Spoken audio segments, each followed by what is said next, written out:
Hello there, and welcome to the impzonepod podcast. We're back again to talk more TNA wrestling shows, and I want to talk about fan investment. Now, I'm more talking about investment in specific wrestlers or whatnot in this one, not so much more general, though I do think that we could talk more in general. I think I've sort of talked about us being invested in general before a little bit, and my own levels of like investment and whatnot, and that sort of thing. And it is tough sometimes to always be invested in everything.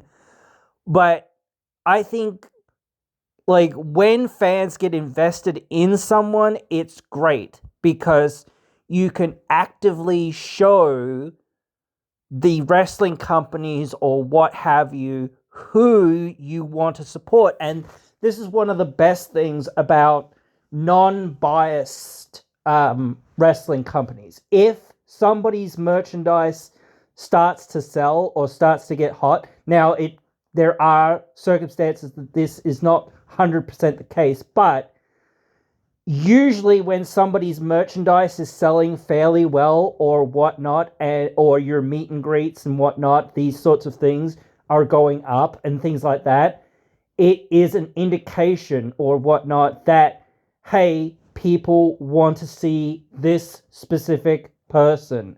If you're getting bigger and bigger lines and more demand, or more people saying, hey, we want to interview this person or that person or what have you, then there is that like attachment, or there is that level of perception that, like as well from people that are saying, hey, we want to hear an interview from this person, so because otherwise, why would podcasters or what have you like interview somebody unless they have like, oh, well, a few people will be interested in this and this will make us some money. Again, like, why would you, like, yes, you could interview somebody and you say, oh, yeah, that's cool, they got interviewed or whatever else it is.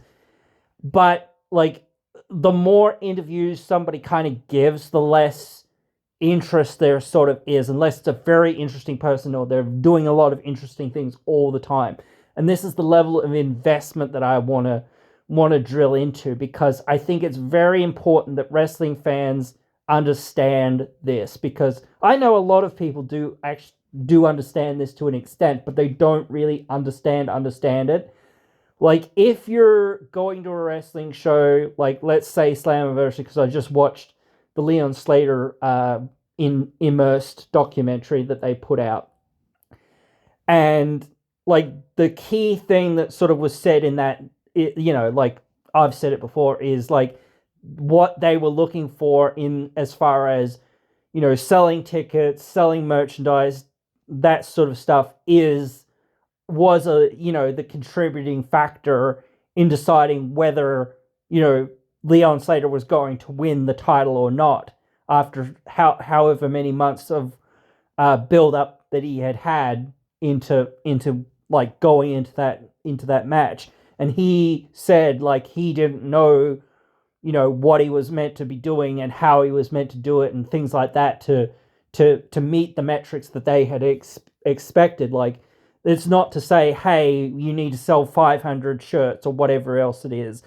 There's not a specific metric, but the more shirts, the more tickets, the more people, the more interviews, the more meet and greets, the more things that you can do and like eyes you can bring to the product are things that they certainly,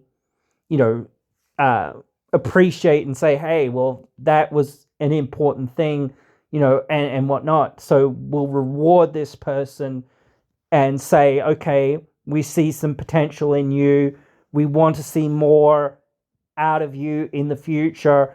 This is like the X Division is a stepping stone a lot of the time, but even to get onto that stepping stone, you've got to have something, especially in this day and age. You've got to be somewhat of a draw.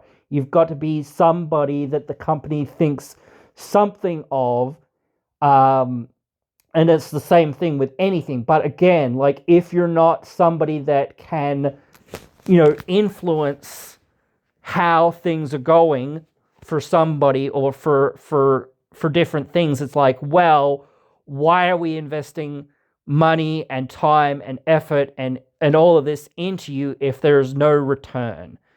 And if there's nothing, like, we've given you 6 months, we've given you a chance, this sort of thing, you haven't delivered. And that's the thing. Like, I look at Jake Something, one of the guys that's been there for a long time. He hasn't shifted numbers. Really hasn't shifted numbers. Not like, despite all of these people that have complained to say, hey, this guy deserves a chance, or this guy, I like this guy, or whatever else it is, and this sort of thing. The guy has not moved a lot of interviews. The guy has not moved a lot of tickets. The guy has not done a lot of big merchandise. So that hasn't really, brought anything to the company. So he hasn't found himself in those positions because they've given him chances, and yet, nothing really has come from it. And I don't think his character has connected as well as what they had hoped or what have you, and that sort of thing. Because it is I think the idea behind it is a very good thing. And I actually think this heel turn's interesting, but you need branding. Branding is one of those huge things that just gets you from zero to hero. Even the littlest of branding can work really, really well. Just finding something that you can connect your brand to. Like, a lot of people have skulls and things like that, or caricatured skulls and things like that on their gear or on their merch and things like that. That's a very simple, basic thing to try to do, and to try to go, okay, how can I make a shirt or something that basically is just this thing but blown up a bit bigger, and it says, my name is Jake Something, or something like that. I hate that, having to say something like that and something in the same sentence, but you know what I mean. So that's a reason why he hasn't gotten anywhere, because not enough people. The merchandise that he's had is been fairly bland, and it hasn't excited people. And he, maybe it is because they haven't done anything with him. But if you wanted to support him and say, hey, please do something with this guy, you would buy more of his merch. Or you would say, hey, to the podcasters, we want to hear more from Jake Something. We want to hear more from this guy who hasn't done anything, and such and such. Or we want to see Jake Something. We want Jake. Start a we want Jake chant, or we want something, whatever. Things like this. Have signs in the crowd, I came to see Jake Something. I want to see what Jake Something can be, or something, these sorts of things. You can't just sit on your hands and go, oh, they aren't, doing anything with him. You've got to actively be invested and saying, okay, how can we show the company that we are interested in this person or not, and whatnot, and are invested in some way, in some form, in some fashion, and we don't want to, we do want to see this guy, but we don't want to know, we don't want to know that we're actually involved in that in some ways, in some forms, in some fashions, because it is one of those things. It's like, oh yeah, we are involved in the process, and we kind of forget that we're involved in the process, and we kind of want to forget that we're involved in the process, in some ways, because it is very much like, this is where we're at. We've got to have, that level of, understanding we can control things.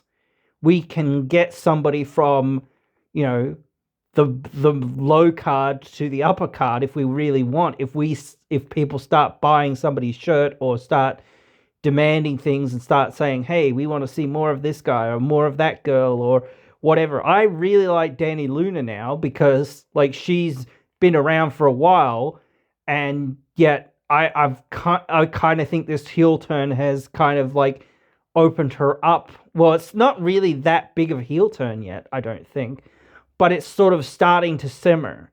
You know what I mean? So I've started to open up more to her because I can kind of see what, everything that she's gone through in some ways, and I can kind of understand it. I can kind of empathize with it in some ways. I can understand it because I've seen her there for so long, trying to be part of the division and trying to do stuff. And now you've got somebody coming in and, it feels like, oh man, I don't matter because, I haven't achieved everything, in the last week like this person has, or in the last few months that this person has, and it has been a bit of a rocky division at times where it's been like, they haven't used a lot of the people, or they've only used some of the people on like the pre-show or basically Explosion or whatnot and things like that. So, and it's a lot of people that are on there a lot of the time, and same with like the pre-show, though the pre-show sometimes, or whatever you want to call it, the countdown show, the buy-in show, whatever, that is sometimes really good because you do get yourself out there and start saying, well, the people that don't know anything about TNA sometimes just tune into the pre-show or the buy-in show thinking to themselves, oh, I can watch it for free or whatever, and things like this, when you definitely can't. But, they think they can because, things and shenanigans and whatnot, they don't understand it. And even though the thing on there, they've got that banner on there that says, go to watch it at tnaplus.com or whatever it is, or watchtna.com, and here's a free promo code to watch it for a month. Like, that's where I'm at. I'm also like starting to be like, maybe I won't buy in anymore as much as what I have. Maybe I'll just scoot along with free promo codes because I kind of need to do that, because it's just like, it's very expensive. It's not as expensive as some things, obviously, and I'm more willing to give TNA my money than WWE or AEW, but still, it is quite expensive. It is not for free, and that is one of those things that it is tough to reconcile or whatever. But as a fan, I do want to still be like invested in some ways in the product, but it's like very tough to not just fall into saying, well, maybe I can, just get it for free, because that would be a lot better for me, if having tuned in and whatnot for free, then I can just watch the show and don't have to pay. And maybe I have to, find the codes every time or whatever else it is, but still, that's not that hard. They often put them out, but it's just, when does it start? When does it begin? Sort of thing, I guess. That's more that, I guess. But I'm thinking about that anyway. But still, like, in a more general setting, again, I think fans, I think, are a bit weird, because it is tough, I think, when you start saying, like, this person's been here for a long time, we want to see good things for this person, like Ace Austin, great young talent, still got a lot of potential, I think. I don't know what, like, again, maybe AEW is a bit different, I don't know.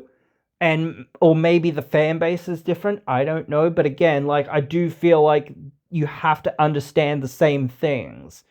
Even if they say, well, this is about wrestling, at the end of the day, what have they got to do? They've got to sell tickets to events. They've got to sell, get butts in seats. They've got to get pay-per-view buys, or whatever, streaming buys, or whatever else it is. They've got to sell people on seeing whatever it is they're going to see at whatever show that it is.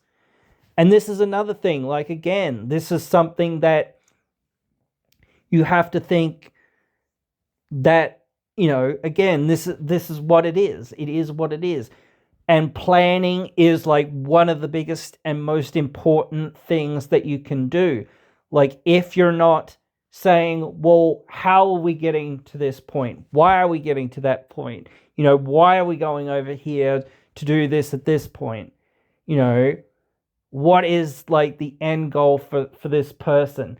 And it's not just to be like, yes, as I said before, wrestling companies like to stretch things out a little bit longer because they want people to continue to pay to see, the payoff, so to speak. So they delay it for as long as what they can so that people will continue to show up and pay to see Santana win the belt, or see Joe Hendry win the belt, or see whoever win the belt, see the Alpha Male Monty Brown win the belt, whatever else it is. So that's their payoff for weeks or months or whatever else it is of, being invested in somebody, finally seeing them win the belt, or finally seeing them get their, their just desserts, or whatever else it is, whatever you want to, put the caveat under. It's not just, wrestling happens and wrestling. It's okay, yes, but how do we get, people to pay to see this? And that's the problem, because it is like, you do get them out there for free. So it's like, well, am I going to go through and pay for it, or am I going to sit here? Like I said, that's somewhat the difficulty of it. You have that difficulty of saying, well, what am I going to do if I can't get people to invest, if I can't get people to come and see, I don't know, the Road Warriors, I don't know, or whoever it is, or the Motor City Machine Guns, or whatever else it is, whoever else it is. I need people to come and see these shows. You've got to invest in big stars, because those are the people that draw the big money, a lot of the time. That's why they've got the Hardys. That's why they've got, some of these other people from WWE. People forget this. These are the guys that everybody and their grandmother know, basically, sort of thing. Everybody kind of knows who they kind of are, especially in the wrestling space. If you're in the wrestling space and you're a fairly, knowledgeable person on wrestling, you'll know who most of these people are. I've seen them, or maybe heard of them, or whatnot.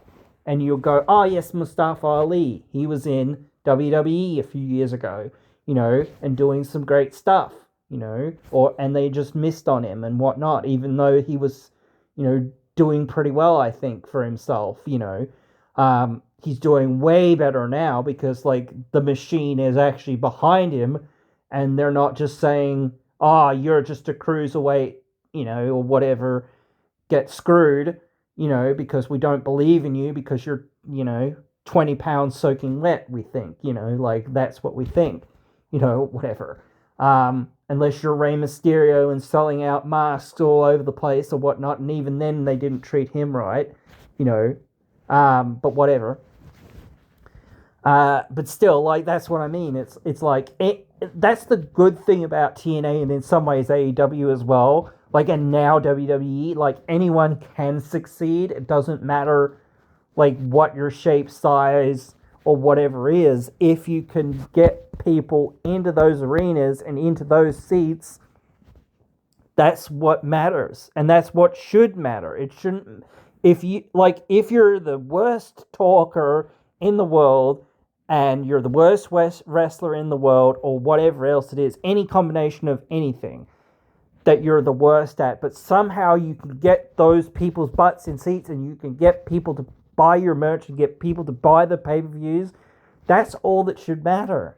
Like, at the end of the day, is shifting tickets and shifting people to buy the show.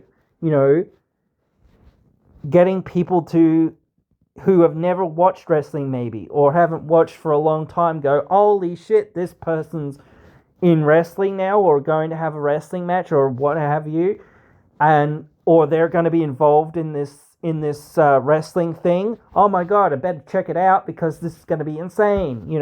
I've got to buy this show. I've got to tell all my friends to, go and check this shit out. Like that's the type of thing that you've got to get. You've got to get, the casual person going, what the heck is going on here with this?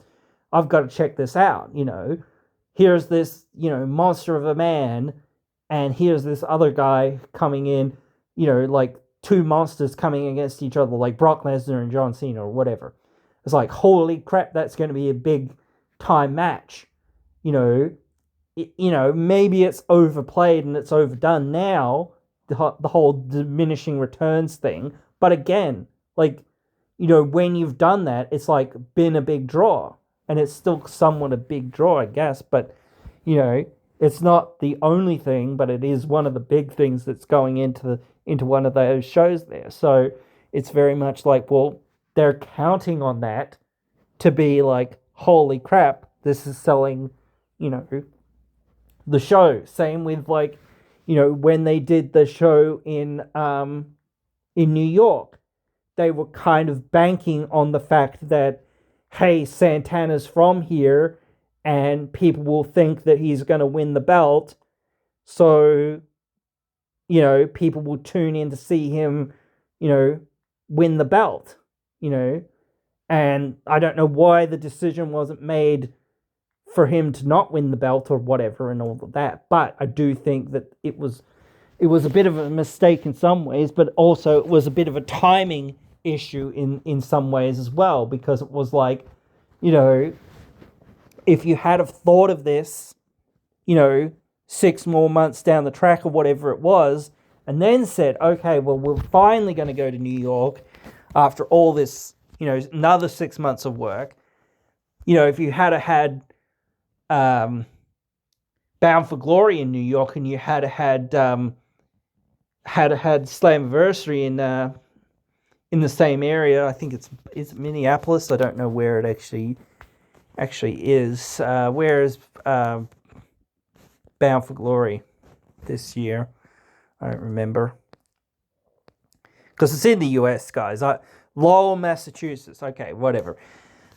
So yeah, like if you had Slammiversary in Massachusetts, and then you had Bound for Glory in New York, the other way around, and had Santana, like you might have not got as big of a crowd because people wouldn't have been as fervid as trying to see Santana win in New York.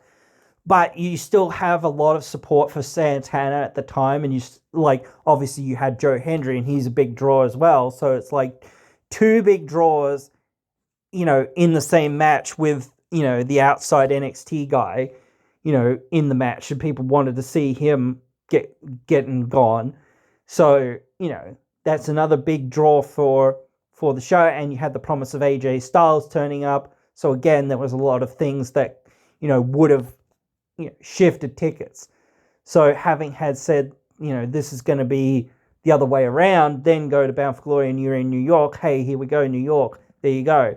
You've got your instant thing of saying Santana in New York, one-on-one with Trick after 6 months of like shenanigans after he didn't pin Santana, all this sort of stuff, and he got shenanigans in the match that they had in NXT, and just been ducking him ever since and all this other stuff. So, you've got that story and you've got that investment from fans already in Santana. If you had done it the other way around, would it have been bigger? Would it have been better? I don't know. But again, you wouldn't have had the promise of AJ Styles at this show, and that's what shifted like most of the tickets. But again, I don't know. I haven't actually looked very much at the ticket sales for the show as of late. So I'm going to do that right now because I can. Why not? Your boy is going to look it up as I do this because I obviously wasn't prepared to do it.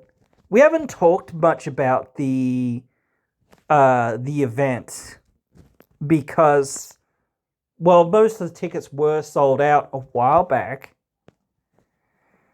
Let's see. Oops, this one. So, we'll look at Victory Road first, and then we'll look at Bound for Glory, I guess. There is not many seats left, honestly. Most of the seats are sold out. There's some floor seats remaining, maybe 20 floor seats, maybe a little bit more than that. But there's some higher balcony stuff going on.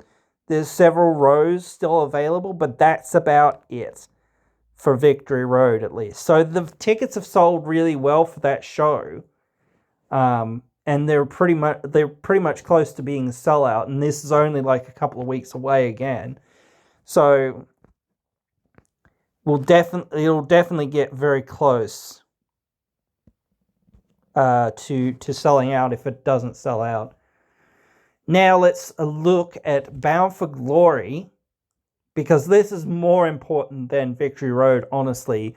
But again, it is important to sort of see. Oh, actually, where are we at? What's going on here? Maybe it's. I don't think it actually shows.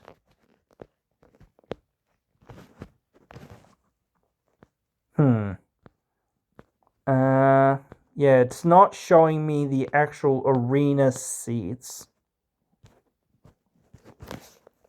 So I might have to look it up another way. Let's see if I can find it. Da-da-da.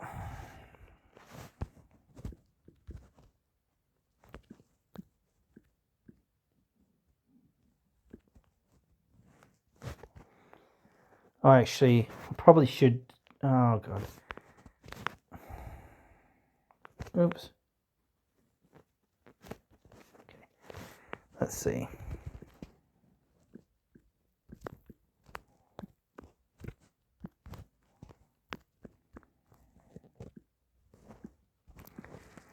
So, all right, I found it. Whoops. I just about clicked off of it. Available tickets is 857. The current setup is 3,785. Tickets distributed 2,928. So days until show 58. Total seats on the thing. So this means that they haven't actually gotten all of the seats open yet either. Is 7,558. So, they're maybe half the arena thus far. So it needs a lot more build up to get, the 7,000 tickets. But even it still needs 857 tickets to sell to get the 3K the 3,785 number. So yeah, that's still a lot of tickets, but still, like, we could get there, but still, like, you're looking at, again, getting back to investment. What is the investment?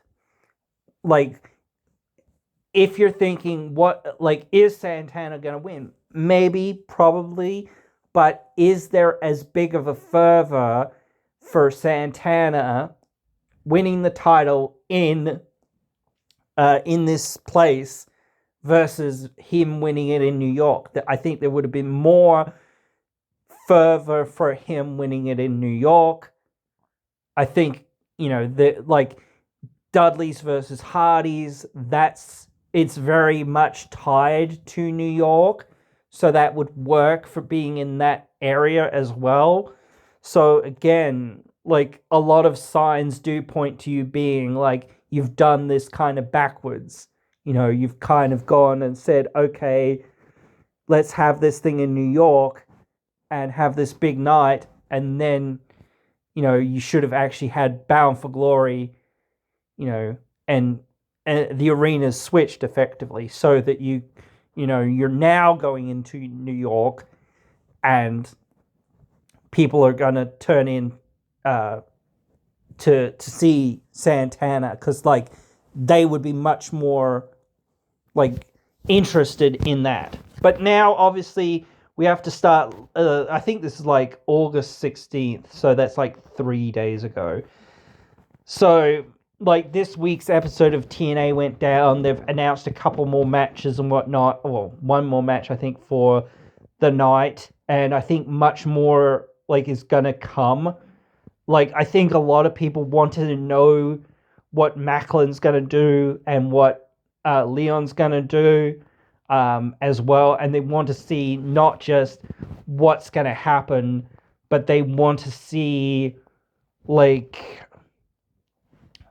what would you call it? They want to have like more bigger things and more bigger things, built up for longer term. They don't want to just see things that are thrown together. I get that some people, again, they don't really tune in as much as what I do and what some people do. So our investment can be a lot more in some ways because we watch every single week, whereas some people don't even watch every month. They maybe tune in once every now and again or whatever when they feel like it or whatnot, or when they feel like, oh, this is a big show coming up, so we might tune in or whatever else it is. Or this has got some decent stuff going on in it, so we'll check it out. Like it's got the Hardys versus Dudleys last time. It's probably not going to be that good of a match, actually, to be honest.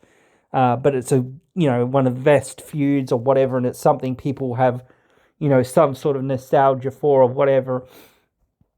So, but that's where it's at. Like, again, you've got to draw the people in, So, it is a success in many ways currently, but, like, that's how you measure, like, how much, like, again, like, don't set people up for failure. Like, don't say, oh, why are we doing this, this way if we're not going to put the belt on Santana now, and we're going to put the belt on him in not his hometown.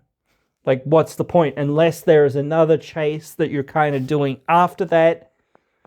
Like, is that the goal? Maybe, I don't know. Could be. I don't love that, but I don't hate it. But I'm just saying, it's like, as I said before, like, Trick in some ways is good, but I'm kind of sick of the experiment. I'm kind of like, this needs to be done and needs to be over with. Like, so my investment for Trick, like, despite anything else, despite his talent or whatever, has been like, I am sick of this because I do not want to see this whole thing where they can't, like, WWE can't decide whether they're actually going to commit their guy that they said, we're going to commit this guy to you for 6 months or whatever else it is. But now they're like, oh no, we need you on WWE, like, we need you on SmackDown, we need you on Raw, we need you here, we need you there, we need you on NXT, we need you back, we need you to do this, we need you to do that, da da da da.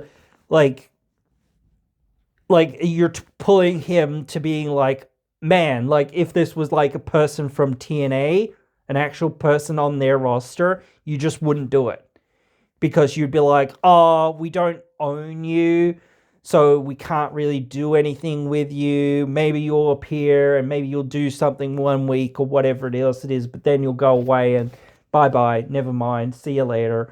We don't care now because we can't do anything with you because, we have to build up false things just to get people to go, oh, okay, that was kind of cool, but obviously you're not doing anything with somebody outside of the company.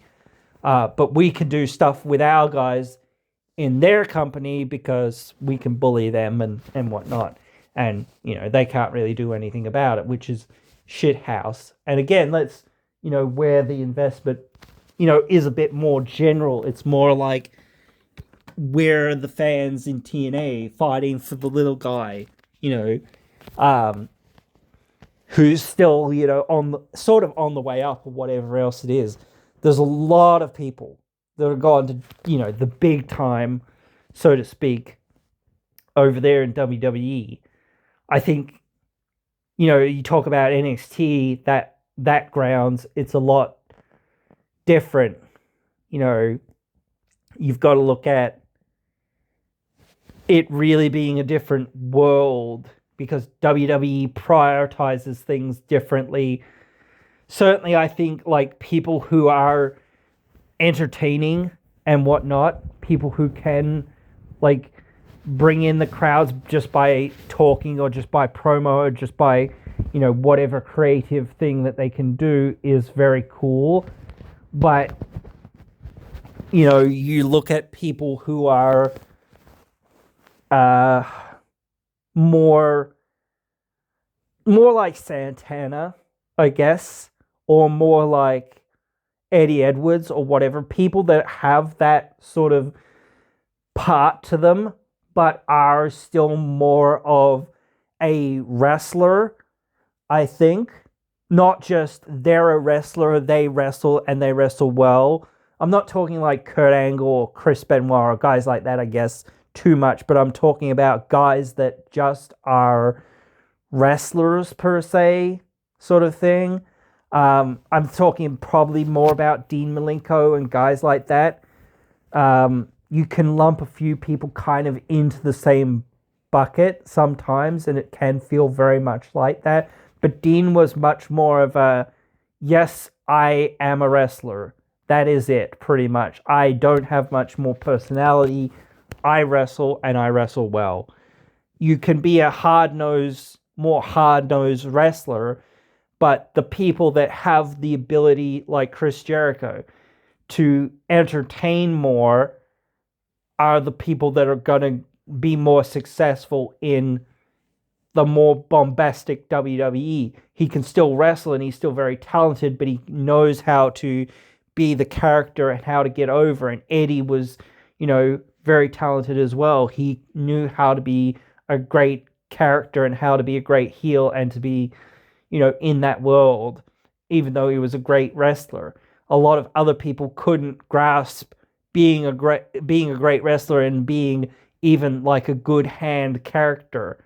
Like you talk about Lance Storm, though Lance Storm did have some character moments and whatnot, he was much more of a wrestler than he was of a personality. So there are like technical wrestlers, then you have your personality wrestlers, like on the two like diametrically opposed sides. What I think TNA wants, or what TNA fans want, is a fairly middle blend of both.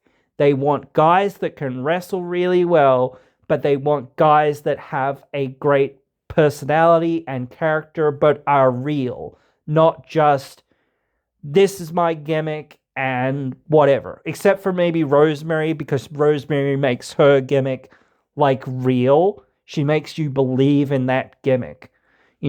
She makes herself seem like this otherworldly person. There are a few people that can kind of get away with that, but mostly people want it to seem real. Like this person, Danny Luna, I'll go back to her. People have seen her for a long time. So a lot of people can feel like the same sort of thing. Like they can understand where she's kind of coming from. They see it like, oh man, but she's gone off the deep end. What's going on with her and all of this? So they can like relate a lot more to Jody Threat, Jody Threat in this situation. But they're entertained by Danny in some ways doing this because they're like, we want to see you, Danny. We do want to see you, but this wasn't the way, Danny. No, like type thing.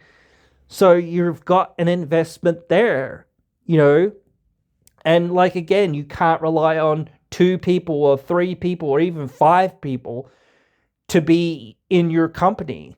You need a lot of people to be like, closing in on that upper echelon. And you need people to float in and float out and float in and float out. Like Masha Slamovich, she's going to float out soon, but she has to float back in again. She can't just float completely out.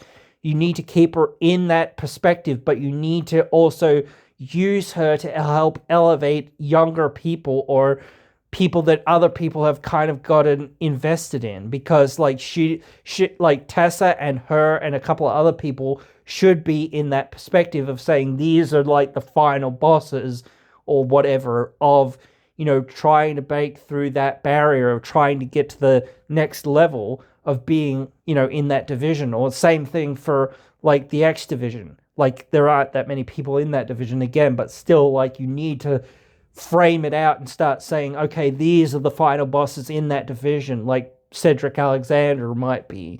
You start building him up over a few months or whatever else it is. You start, you know, finding other things or other guys to sort of build in that division and fill it out, you know, long term, not just short term. Here's somebody for 1 week or for 1 month or for one event or whatever, mainly to have this person and to do this thing and to whatever, you know. So yeah, you've got to look at saying, okay, where are we going? What's next? You know, like with some of these people, same with the world title division. That's why you're going to have to see like Joe Hendry, or Joe Hendry's like falling out of that because he's probably leaving, but he's also falling out of it because he kind of needs to. You can't kind of keep him up there the whole time, because again, you need other guys to get, you know, more of the talent that people are starting to invest in, like Santana. Even though, like Ali, people might be like, he's the biggest heel in the world, but they are invested in him in some ways. They invested in him in a different way than as a babyface, but like any babyface that he goes up against is suddenly, like, everyone suddenly starts to invest a lot more into them because he knows how to work his story, he knows how to work his characters, and knows what to do to get the things over. And they've done a lot of work with him to help him stay over and whatnot. And build him into that upper card, you know, verging on main event guy over the last few months. So they've given him a lot of great big programs, you know, big time feuds. They've given him significant wins here and there. He's won against like Santana. He's won against you know, Moose. I don't know. Oh, well, sort of. He's probably going to win against Moose, but he's already won against Joe Hendry and several other things. Like, he won for a long time there in the X division. Like, that level of, like, him being on that higher level of, like, a lot of the other people that were kind of there for a long time kind of put him on a pedestal. You know, you look at, you know, anyone else that's there, like Myers, Edwards, well, maybe not Edwards, but Eric Young, Kazarian, you know, those guys, those are your guys that are, and Moose, those are your guys that you've kind of made. Moose is a made man. Like, he's a top draw. You can put him in any circumstance and he will draw some tickets for events and draw media and do all the stuff and whatnot, and people want to see him. So you don't have to do a lot with him. Eric Young, same thing. Like, a lot of these guys, they've been around for a long time. They can do their character. They can tell their story. They can do their thing. And, like, you can do that with building these things up. Now I've sort of got more predictions for, like, what Joe Hendry's going to do and what Eric Young's going to do at Bound for Glory. I think they're going to clash in a match, because I thought maybe it'll happen at Victory Road. I kind of feel like it won't now. It might happen at Bound for Glory. So that's only a few more weeks away as well. So it's not like as like drawn out as what you might think in some ways. So But some people might think, oh, it's a bit drawn out, but like it isn't that drawn out. You could still do stuff with it. I don't know, but still, like this. Was it Travis Williams this week that beat Eric Young, even with shenanigans or whatever else it was? But that's going. Even though that's a tag team guy, you're trying to put this young guy over in some ways and start saying, okay, we're going to have him on the roster for a long time, and he's part of the future of this company. We can't just have him here and have him not feel like, hey, this guy has potential in the future.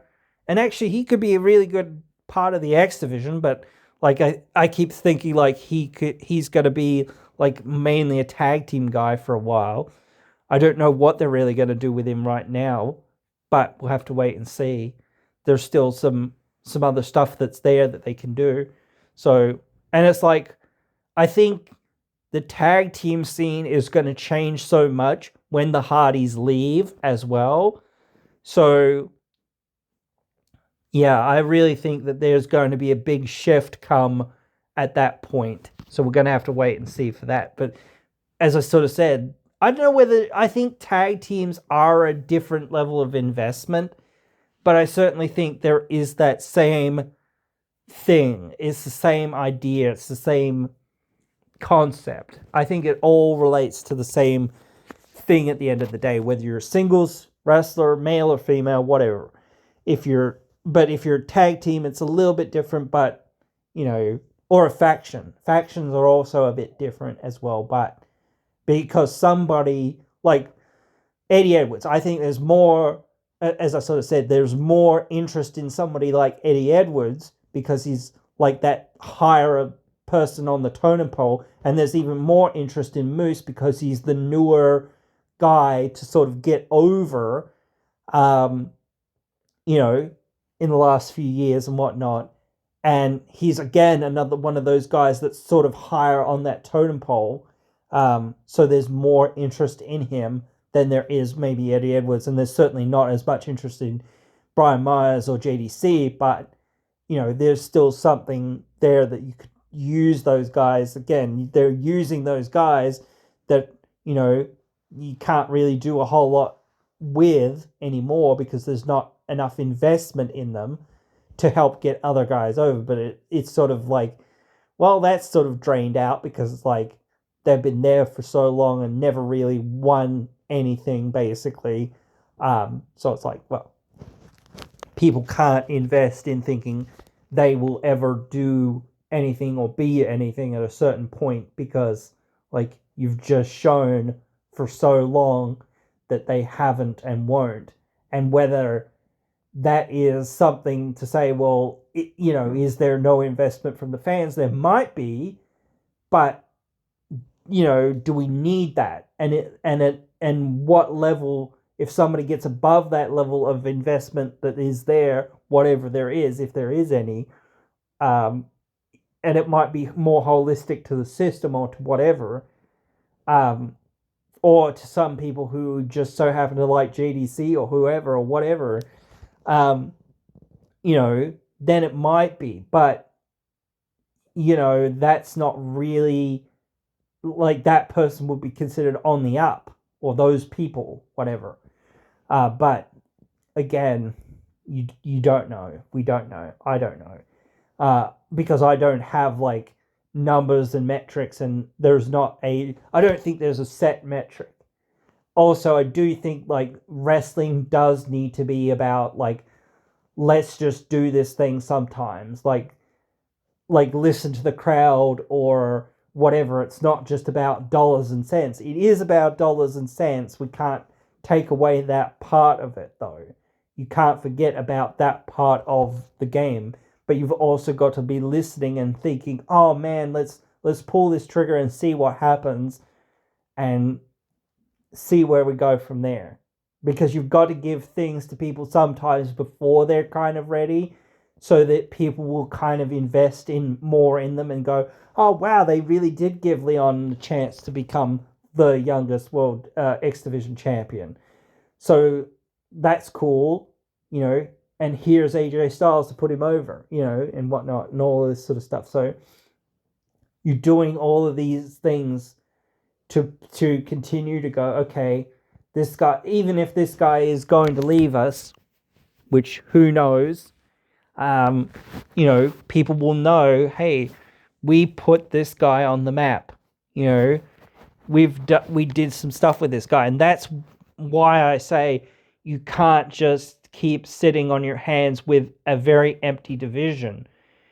The ultimate investment is not just in the individual, but again, it is in everything that individual or what have you has to go through, or at least seemingly go through for 6 months or a year or however long it is.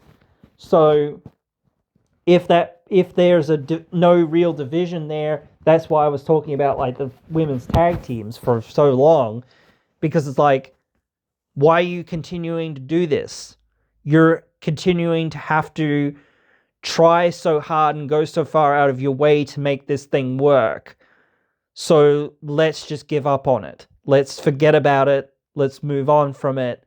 There's no investment in it. There's investment in the people that are in the division, but there's no investment in the division because there's not enough people to make the division functional. So you've got to have a functional division. You can't just have one guy in a division, you know, who is, you know, like, no matter what it is, even if it's the lowest card division, you can't just throw people into any division. It doesn't work. But yeah, anyway, guys, I think you guys, as I sort of said, most of you guys can kind of get it, but I do think diving into these topics, it's so interesting, and there's, like I said, thousands of examples and thousands of things, but this sort of just came to my mind as I was watching that documentary and whatnot, and I was thinking about, like, how do you expect, or what should people expect to see? Because, like, my thought was, this is definitely going to happen. Leon's definitely going to win that title. But there's always that doubt, you know, in some ways, of saying, well, what if he doesn't? In some ways, like, what are you going to do then? You know, and it'd be in the same place it is like now, except Moose would hold the X Division title. And so then you'd have to figure out, well, who is going to beat Moose for this title? Is he going to turn babyface, or what? You know, what would be the situation then? You know, like, because it's changed a whole lot of stuff that, you know, he sort of showed respect to Leon, you know, and all of that. So it's like, you know, are you still going to turn him babyface, or, you know, does that make any sense? I don't think it makes as much sense. And then again, you've still got to say, okay, well, who's he going to face? There's still not that many people that he can face in that division, and it doesn't feel fresh. It feels like, wow, he's already beaten everyone in this division, pretty much. And like now, Leon feels like there's no one left for him to face in that division too. So it's like an awkward situation to kind of be in, but it is what it is. So yeah, but anyway, guys, hope you have enjoyed this one. Hope you will join me again in another one.